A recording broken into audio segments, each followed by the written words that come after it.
Hey guys, it's Brandon Miniman from PocketNow.com, and this is a comparison video between the HTC Touch HD and the HTC Touch Diamond 2. A lot of people have been emailing us, asking us to do this comparison, because they're very similar devices and you may have trouble deciding on which one to go with. Now this is going to be mainly a hardware comparison, because the software is very similar except for the addition of the new version of TouchFlow 3D on the Touch Diamond 2, and if you're looking for more information about that, check out our Touch Diamond 2 review at PocketNow.com.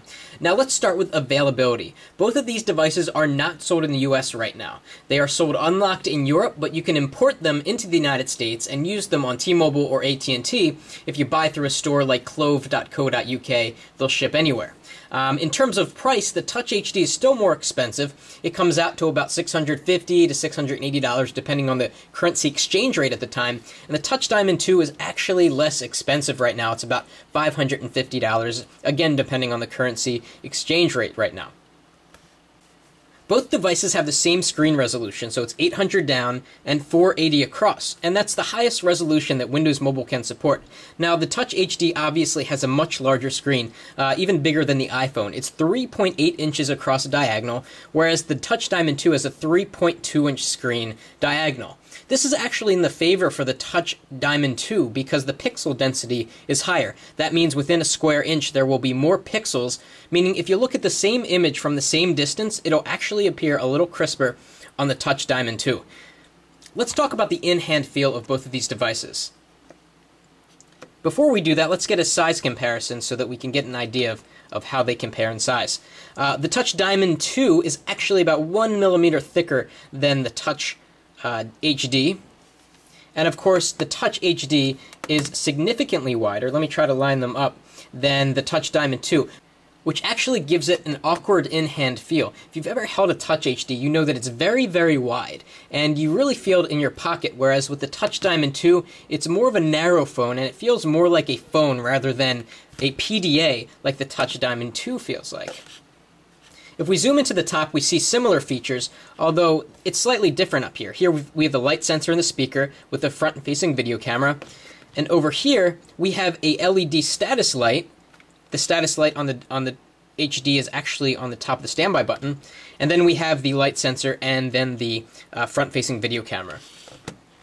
Going down here, we have some hardware keys, and I actually like the hardware keys on the Diamond 2 much better because you can feel for them. On the Touch HD, they are completely flat, and they are kind of an extension of the resistive touch screen.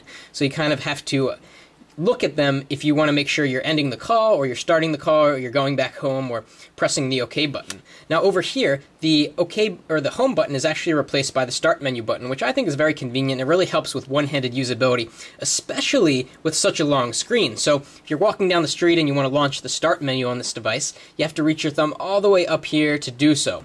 But if you're using the Touch Diamond 2, all you have to do is use your thumb and press the start menu button there, and it will open right up. Let's flip over to the bottom. On the bottom we have the microphone here and here, and then we have HTC's proprietary jack, which will work with all mini USB hardware. Let's go over to this side. And here we see the stylus, and you can actually see the very fingerprint-prone backing to the Touch Diamond 2 there. Now the stylus on the Touch HD is magnetic, so if you take it out and you bring it closer, it'll actually suck it all the way in. That's not the case on the Touch Diamond 2, unfortunately. I don't know why HTC omitted this feature, so it doesn't suck in, as you can see. That said, both styli, plural for stylus, will turn on the screen when you take out the stylus and the device is turned on, and that is also the case on the Touch Diamond 2. Let's take a look at the other side. Here we have the volume up and down rockers, and they're identical, if you can see that. Flipping over to the back, we have 5 megapixel cameras on both devices. They both take fantastic pictures. Something that's different here is that the speaker on the Touch HD is on the back, which is kind of detrimental because if you throw it on your bed and you're waiting for a phone call, it may muffle the speaker a little bit. Whereas on the Touch Diamond 2, it's actually pointing off to the side, which is much better. Both devices do not have a flash on the camera, but they do have autofocus, again, making for really great pictures. If we take off the back of both of these devices, we get to see the batteries. And the batteries are 1100 milliamp hours on the Diamond 2 and 1350 milliamp hours on the Touch HD. What's really interesting, though, is that the Touch Diamond 2 actually has, I'd say, 20 to 30% better battery life, even though it has a smaller battery than does the Touch HD. Now, also on the back, you will find the reset hole for the Touch HD, and on the Diamond 2, it's kind of hard to see because it's behind the stylus. A little red dot, there it is. Now, also behind the battery cover on both of these devices is the micro SD slot, so you can see it over here on the Diamond 2 and over here on the Touch HD. Now, that's kind of annoying because you have to take off the battery cover to change your micro SD slot, so if you're swapping out a lot of music on both devices, you'll have to stop and take off the battery cover.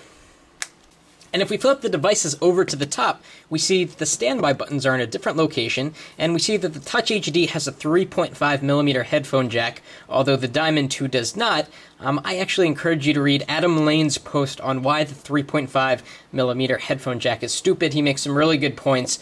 This may be a deal breaker for some of you, but I really don't think it's a big deal. There's you can use a converter jack to easily get 3.5mm audio from the Diamond 2. In terms of specifications, both devices have almost identical specifications. They both have a Qualcomm 528 MHz CPU, although with a slightly different model number that I don't think makes too much of a difference, especially in the benchmark tests. They both have 512 megabytes of ROM and 288 megabytes of RAM. They both have USB 2.0, of course. They have Bluetooth 2.0, Wi-Fi B&G, assisted GPS, a light sensor, an accelerometer, an FM radio, pretty much the same spec for spec. The only real difference is the battery, the hardware, or the screen size, and the placement of some things such as the status indicator and how the buttons are arranged down here. So that's pretty much all for the differences in specifications. So which of these devices is better? Well, I think the answer is pretty clear-cut under most circumstances. 5 reasons why the Touch Diamond 2 is better than the Touch HD. Number 1, the price is lower right now. Can't argue with that. Number 2, the feel is better. It feels more like a phone than it does a PDA because it's less wide than the massive Touch HD. Also, the battery life is better on the Touch Diamond 2. Also, the Touch Diamond 2 will get a free upgrade to Windows Mobile 6.5 later this year, which the Touch HD will not yet. And also, finally, number 5, the addition of these hardware buttons really makes for an added level of one-handed usability. In addition, having the zoom slider here kind of keeps your thumb down here if you're walking down the street and you're zooming in on a map when you're trying to find a cafe, or you want to quickly launch the start menu by just tapping on a button like so. Now, of course, the screen on the Touch HD is bigger, so if you are into watching a lot of movies on your device, I think the 0.6 inches will actually make a difference if you're watching a ton of movies. But other than that, I think it's a really good compromise to have a slightly smaller screen and a smaller phone. On the Diamond 2, the screen resolution is still the same, so you get that crystal clear picture, just not in such a large form factor.